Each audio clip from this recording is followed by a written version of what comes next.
Então, pessoa, venho aqui hoje te trazer uma gotinha de conhecimento que eu desenvolvi ao longo dos últimos anos sobre uma das personalidades mais importantes da história do século XX.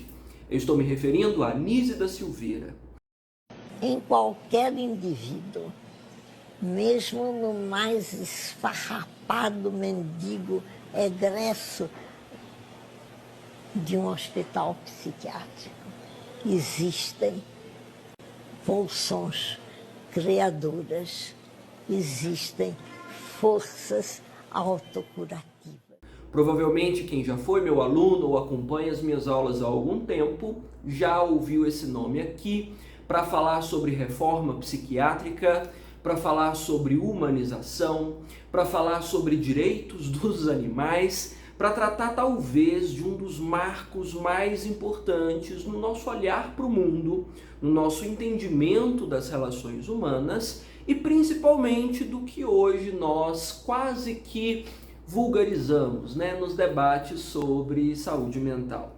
Afinal, saúde mental não só foi tema do Enem, como é um dos temas mais importantes desse século, considerando o impacto que a vida contemporânea, o espaço urbano e o cenário, claro, desse quase apocalipse em que todos nós estamos, gerou para a nossa sanidade. Anísia da Silveira foi um dos marcos mais importantes do nosso olhar para esse mundo hoje. E eu confesso que eu fico muito feliz e extremamente orgulhoso de poder falar sobre ela, porque eu considero que uma parte significativa de quem eu sou e do olhar que eu tenho sobre a realidade se deve ao pouco que eu sei a respeito das ideias dela e da sensibilidade com que ela lidou com a realidade e com talvez uma das barreiras mais complexas do mundo em que ela viveu. Mas não foi de um pioneirismo enorme, doutor? Não sei. Depois uma estudiosa, uma revolucionária. Anísia da Silveira surgiu como médica nos anos 20, sim, nos anos 20 do século 20, no momento em que mulher alguma participava da ciência. E no Brasil isso era impensável, considerando que era um país que relegava às mulheres o papel da domesticidade, como nós já discutimos inúmeras vezes em outros momentos da nossa herança patriarcal. Então Anísia rompeu com essa ideia de que a mulher estivesse condicionada ao ambiente da família apenas, ao casamento, aos filhos, e se dedicou integralmente ao longo da vida à medicina. Vamos pensar bem, a senhora com 16 anos entra na faculdade de medicina. 16 anos e mulher, porque era raro na época, uma mulher na faculdade de medicina. Mas naquele tempo, 16 anos, a pessoa já era quase velha. Eu sempre lembro de Angela Davis quando eu falo sobre essas presenças e sobre esse pioneirismo principalmente, porque Angela Davis dizia que todo corpo é um corpo político. Então a presença da Anísia da Silveira dentro dos hospitais, na própria faculdade de medicina nos anos 20, já era político, já era revolucionário para aquele momento e já impunha um outro olhar sobre a realidade. Então nós podemos dizer que o pioneirismo da mulher na ciência, principalmente nas ciências da saúde, dominadas até então apenas por homens, se deve praticamente que exclusivamente a Anísia da Silveira. Isso foi tema da segunda aplicação do Enem de 2021 e Anísia da Silveira era o nome. Nem dá para dizer que era um dos nomes, era o nome. Era impossível tratar desse assunto, é impossível tratar desse assunto sem mencionar Anísia. E veja que Anísia não precisou necessariamente se abster da sua condição feminina, da sua condição de mulher, para estar dentro do sistema de saúde. Ela se impôs enquanto mulher. Então, essa força e essa presença dela, com uma postura extraordinariamente sensível e humanizada, torna Anísia da Silveira um dos nomes mais importantes da história do século XX.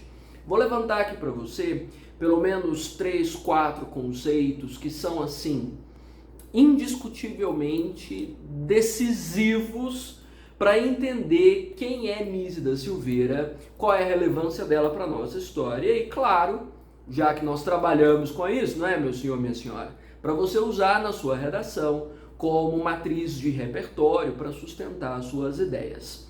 Eu acredito que uma das primeiras questões que você deva saber é que essa reforma psiquiátrica sobre a qual eu mencionei envolve a mudança de uma perspectiva bastante brutal até o século XX para uma perspectiva mais sensível, humanizada e holística na virada aí do século XX até o século XXI. E Nise esteve à frente de todo esse debate. Até o século XX, a predominância do modelo manicomial no Brasil era incontestável. Os manicômios foram parte da nossa realidade durante um longo tempo. Provavelmente você já ouviu falar dos manicômios de Barbacena, aqui em Minas. Foram extremamente cruéis, deram origem a uma obra, inclusive, chamada Holocausto Brasileiro, você já deve ter ouvido falar, e que tratou todo nível de diferença cognitiva ou de doença mental como, vamos dizer, o nível mais elevado possível de brutalidade e os testes mais bizarros com uma ciência que ainda não conhecia muita coisa.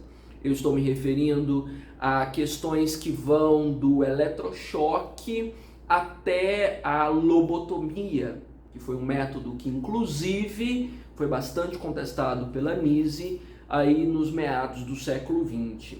Eu estou falando de métodos que vão da insulinoterapia como um convulsivante até, por exemplo, castigos físicos na matriz behaviorista de estímulo-resposta, esperando que uma resposta positiva do suposto doente pudesse ser uma forma de cura, né? Enfim, os métodos os mais bizarros. Assim como a percepção também do que era doença mental, do que era diferença cognitiva, era tudo resumido à demência ou a uma visão de perda da condição social, psíquica, enfim, psicológica completa.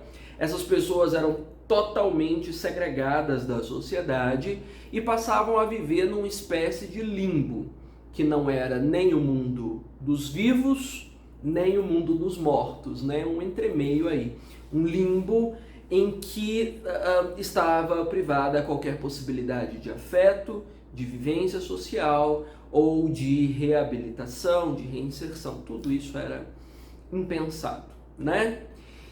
E a Nise, nos vai e vens da vida dela, acabou entrando para o Centro Psiquiátrico Nacional Pedro II, né? Isso lá nos anos 40. Depois de ter sido presa por marxismo, depois de ter sido perseguida, porque essa história de perseguir comunista não é de hoje.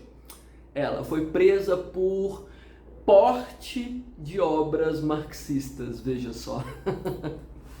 Nem é de rir, né? Porque nós estamos numa realidade quase idêntica hoje, passados tantos anos. Revolucionária e também uma estudiosa do marxismo, que inclusive por causa disso foi presa pela ditadura de Getúlio Vargas. Mas aí nos anos 40 ela é contratada para esse hospital, para esse centro psiquiátrico e colocada numa ala que era considerada a pior, a menos prestigiada e a menos útil no tratamento psiquiátrico, que era a da terapia ocupacional. Inclusive, o filme produzido no Brasil, chamado Nise, O Coração da Loucura, retrata esse período em que ela foi contratada por esse centro psiquiátrico e relegada, né, aos porões do centro psiquiátrico. Lá não havia ainda uma visão adequada de terapia ocupacional. O que havia eram serviços, como eu digo, serviços de limpeza, de conservação do hospital, que eram colocados nas mãos dos internos, não necessariamente um processo terapêutico completo. E a Nise, com uma sensibilidade que naquele momento só ela podia ter, né, no universo completamente medieval ainda na perspectiva médica, começou a rever o que era a terapia ocupacional ali no centro psiquiátrico. Começou a ver qual era a reação dos internos, por exemplo, quando lhes eram dadas tarefas em que eles se sentissem importantes. Ela começou a perceber que tipo de reação os internos poderiam ter se eles tivessem uma forma de expressão genuína da sua história, da sua identidade, dos seus valores, da sua família, por meio da pintura, da poesia, da escultura. Então, nesse momento, Nise estava recriando a terapia ocupacional. Então, eu posso dizer com propriedade, ou nem tanta propriedade assim, mas com um pouco mais de certeza, que a Nise é praticamente a pioneira na visão de que saúde mental se conquista pela expressão e que a arte não é simplesmente uma manifestação estética, a arte é identidade. No momento em que uma pessoa tem a possibilidade de manifestar-se por qualquer via que seja, por qualquer canal de comunicação, seja pela voz, como eu faço, seja pela escrita, pela pintura, seja por meio do desenho, seja lá o que for, essa pessoa consegue reconectar-se com quem ela é e principalmente reconectar-se com quem ela é no mundo. Você entende a relevância do fazer artístico e do sentir-se útil dentro de uma sociedade que só eliminava os doentes a partir do momento em que eles eram diagnosticados? Ou seja, a Nise propôs que a doença não é o fim do caminho, mas ela pode abrir a possibilidade de um recomeço, de conectar de novo o indivíduo ao mundo a que ele pertenceu, ou um novo mundo a partir do qual ele pode pertencer agora, ciente de si, nesse mundo craquelado do qual ele fazia parte, que não é necessariamente o eletrochoque, a lobotomia, os banhos gelados ou os castigos físicos que trariam alguma possibilidade de cura, mas a cura é um processo de reconexão com o mundo. Então a Nise traz a visão nesse momento que conectar-se com a realidade pela expressão, seja ela artística, seja ela trabalhista, funcional, seja ela qual for, é a essência da cura, é a base para nós realmente nos equilibrarmos com o meio. Não necessariamente nos livrarmos das nossas cicatrizes, das nossas chagas, ou nunca mais termos problema, porque isso aí é utopia. Não existe gente 100% curada. Nós sempre carregamos as cicatrizes de quem nós fomos e da estrada acidentada pela qual nós passamos, mas é possível harmonizar-se com isso, sabe? Viver um pouco mais em paz com a nossa história e criar um pouco mais de pertencimento, que tantos outros teóricos já tinham discutido, que eu já trouxe para as aulas inúmeras vezes, como Ortega y Gasset, que fala sobre esse pertencer, né, ao mundo. Pierre Bourdieu também é um dos grandes nomes que trata sobre pertencimento. Mas Nise trouxe como fazer, sabe? A arte como uma das matrizes para fazer isso, para reconectar as pessoas, para apaziguar a sua relação com o mundo. Isso é a terapia ocupacional. É fazer com que as pessoas se sintam vivas e pertencentes a alguma coisa, né? E nisso, veja só, a Nise de quebra com essa releitura do que é a terapia ocupacional, começa a questionar também o modelo hospitalocêntrico.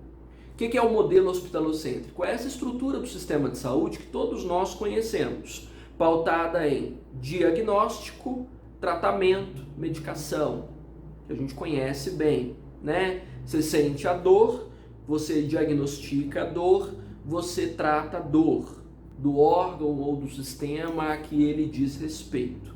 Ou seja, O modelo hospitalocêntrico está centrado na atividade médica, na atividade hospitalar, por isso hospitalocêntrico, e está centrado na doença, ou seja, você só começa tratamentos de saúde a partir do diagnóstico da doença. E a Nise, com essa visão sobre humanização e sobre terapia ocupacional e esse revelar-se de como construir saúde, começa a trazer à tona uma discussão que ainda era muito jovem no país, sobre o modelo biopsicossocial. Ou seja, eu vivo dizendo sobre a dinâmica do sistema de saúde, é o entendimento de que você não é só um amontoado de órgãos e tecidos que pode ser tratado de forma individual, separada, com remédios, com drogas, enfim. É o entendimento de que a nossa natureza é muito mais complexa do que um órgão machucado ou um tecido que precisa ser reparado. A nossa existência de saúde depende do equilíbrio biológico, do equilíbrio psicológico e do equilíbrio social. Enquanto você não cria um mecanismo de entender essa complexidade para a geração da saúde, você não consegue de fato promover bem-estar social. Ou seja, nessa nova visão da Nise sobre a terapia ocupacional, fica muito claro que nenhum nível de demência, de esquizofrenia ou de histeria, ou seja lá qual for o nome que davam no século XX para os problemas mentais, as doenças mentais, nada poderia ser feito só com remédio, só com internação, só com médicos. O médico é só mais um dos agentes da gestão da saúde. Ele é só mais um personagem complementar, não protagonista. Para você gerar saúde, é preciso que a ação médica esteja integrada com a ação psicológica e esteja também integrada com a ação social. Hoje o sistema de saúde está cada vez mais esclarecido a respeito disso. Não é à toa que essa visão sobre uma atuação do médico, não como protagonista ou cientista, mas como um agente social, está começando nos primeiros períodos dos cursos de medicina, com as aulas de sociologia da saúde, com as aulas focadas em humanização do atendimento médico, levando inclusive os estudantes de medicina para o campo de atuação nos primeiros semestres. Geralmente está sendo no segundo período, dependendo da faculdade. Sabe por que isso acontece? Porque Nise da Silveira, em 1940, entendeu que assim é que nós poderíamos produzir saúde para as pessoas. Você entende a importância disso? Então, estamos pouco a pouco evoluindo nas ideias que ela plantou há quase um século para entender que a natureza humana é muito mais do que um amontoado de órgãos e tecidos. E que o antigo modelo cartesiano de tratar as pessoas aos pedaços está ficando para trás. Então, pouco a pouco, nós vamos tirando o protagonismo das especialidades médicas para trazer protagonismo para as equipes interdisciplinares ou as equipes multidisciplinares, para entender que a atenção psicológica e social é tão importante quanto o tratamento físico. Disso, nós chegamos em 1990 com a promulgação do SUS. Hoje é possível ter mais clareza sobre isso, que a lei do SUS, principalmente a Lei 8080, promulgada 2 anos depois da Constituição Federal, é a síntese desse olhar da Nise sobre as pessoas. É preciso que o sistema de saúde esteja focado em promover saúde, não só em tratar doença. É preciso que o sistema de saúde esteja onde as pessoas estão, olhando para a realidade delas, não só esperar dentro da unidade de saúde que elas peçam socorro. É preciso que o sistema de saúde ofereça não só o atendimento clínico, mas a atenção psicossocial compatível com a realidade de cada comunidade. Eu quase estou lendo a lei aqui para você. E a lei é a síntese desse olhar. Então, a terapia ocupacional, essa visão holística sobre o ser humano, a sensibilidade no atendimento médico e praticamente a fundação do SUS devem-se a Anísia da Silveira. Tá vendo tanto que essa mulher foi importante? Não, impressionante. Eu fico emocionado só de pensar a relevância de uma mulher para praticamente revolucionar o que nós entendemos como gente, né? Numa época em que não havia nenhuma possibilidade de fazer isso. Na verdade, uma das únicas inspirações da Anísia ao longo dessa caminhada para resistir ao processo opressor pelo qual ela passou foi Jung. Jung é considerado o pai da psicologia moderna. Nise foi uma grande estudiosa de Jung e trouxe muitos dos princípios dele para cá, inclusive com essa nova visão da arte como a construção da identidade, inclusive na construção do Museu da Imagem do Inconsciente, de imagens do inconsciente. Tudo isso teve influência da visão junguiana. Jung tem uma máxima que eu adoro, que eu vivo repetindo para a maioria das pessoas, que para mim é o resumo de humanização, né? Quando ele diz que você pode dominar todas as técnicas, você pode deter todos os conhecimentos, mas no momento de você tocar uma alma humana, seja simplesmente mais uma alma humana. Tá vendo? É isso de o profissional se abster dessa condição de cientista e colocar-se como um agente social, como um personagem, né, como um indivíduo para trocas. É uma visão, para mim, revolucionária, né? E tudo muito recente. Veja, eu estou falando de mudanças que estavam em curso nos anos 40, nos anos 50 do século passado. É muito pouco tempo do ponto de vista político, social e científico. Por isso, nós agora estamos ainda experimentando, testando muitas dessas ideias que começaram lá atrás com a Nise. O próprio SUS ainda tem muitas falhas, escorrega demais. A atenção médica de saúde ainda depende muito do modelo hospitalocêntrico, tem muita dificuldade de aplicar o modelo biopsicossocial, sem contar que essas equipes multidisciplinares são raridade. Existem algumas unidades de saúde, mas não alcançam todas. Mas nós ainda estamos no processo. Então, sempre que a gente vai falar disso, Anísia da Silveira é, né, a mãe, não sei se eu posso dizer isso, mas talvez seja, né, a mãe da medicina contemporânea, ou da visão humanizada sobre a medicina, principalmente a medicina psiquiátrica. Ela optou por não ter filhos, justamente para se dedicar à medicina, e talvez ela tenha concebido um dos conceitos mais importantes da nossa era, né? Para além disso, eu cheguei a comentar alguma coisa sobre animais, né? É porque a Nise inseriu na terapia ocupacional o cuidado com os animais domésticos, né? Havia cães abandonados no centro psiquiátrico em que ela trabalhava e ela percebeu que o fato de haver afeto e responsabilidade, né, dos internos em relação aos animais gerava melhoras específicas na reação aos tratamentos, ao comportamento social desses internos, fazia muito bem a eles. Então a Nise foi praticamente a primeira a dizer que os animais deveriam ser considerados coterapeutas. Então tira, tá vendo, a visão do animal apenas na sua dimensão doméstica e o coloca como um agente na formação terapêutica. Você deve perceber como os animais domésticos ainda possuem essa força no equilíbrio psicológico de boa parte das pessoas dessa época, não é? Numa época em que a nossa saúde mental está tão fragilizada, animais domésticos fazem parte da realidade de grande parte dos brasileiros. Então, é um dos marcos também extremamente significativos. Eu considero um dos mais significativos, né? Pelo pioneirismo, pelo fato de Nise ter sido uma das primeiras mulheres a dizer que poderia também fazer ciência, não só homens, de romper com o modelo brutal e que colocava o paciente quase que como cobaia e trazê-lo como protagonista da sua própria história, pela capacidade de reconectá-lo com o mundo, né?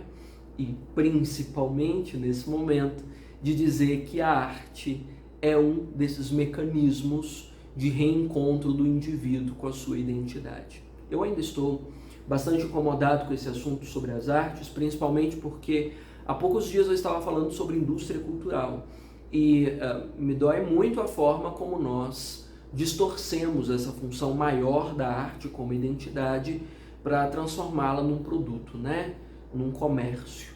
Mas isso fica para um outro momento, né? Nós ainda vamos discutir isso, acho que precisamos. E é uma ideia que está fermentando aqui na minha cabeça. Enquanto eu não expuser, eu não vou sossegar.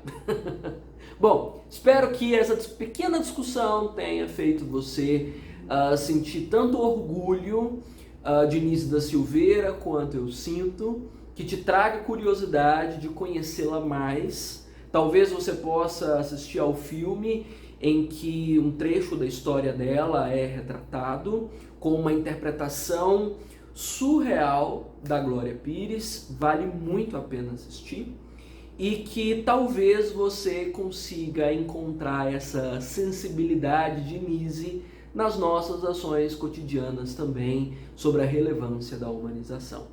Combinado?